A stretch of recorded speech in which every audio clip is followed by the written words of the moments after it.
40 বছর পর্যন্ত উনি নিজে তো নবী ছিলেন না, উনি নবী হয়েছেন তারপরে। প্যারে হাজিরিন, যদি এই কথার জবাব আসতে হয় তাহলে সর্বপ্রথম নবীজি সাল্লাল্লাহু আলাইহি ওয়াসাল্লামের একটি পবিত্র হাদিস থেকে আমি বলতে চাই। তিরমিজি শরীফের 6309 নম্বর হাদিস।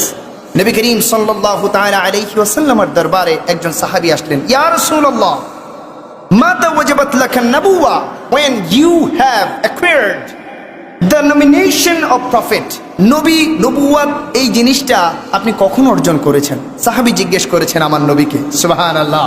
প্যারা হাজিরিন, যখন নবীজিকে এই প্রশ্ন জিজ্ঞেস করা হলো, নবী করিম সাল্লাল্লাহু তাআলা আলাইহি ওয়াসাল্লাম সেই সাহাবীকে জবাব দিচ্ছেন, সাহাবী, কুনতু নাবিয়্যান ওয়া আদম বাইনার রূহি ওয়াল জাসাদ, তোমরা জেনে রাখো আমি নবী যখন আদম ও সফিউল্লাহ, আদম আলাইহিস সালাতু ওয়াস সালাম জাতির পিতা, জগতের সকল মানুষের পিতা।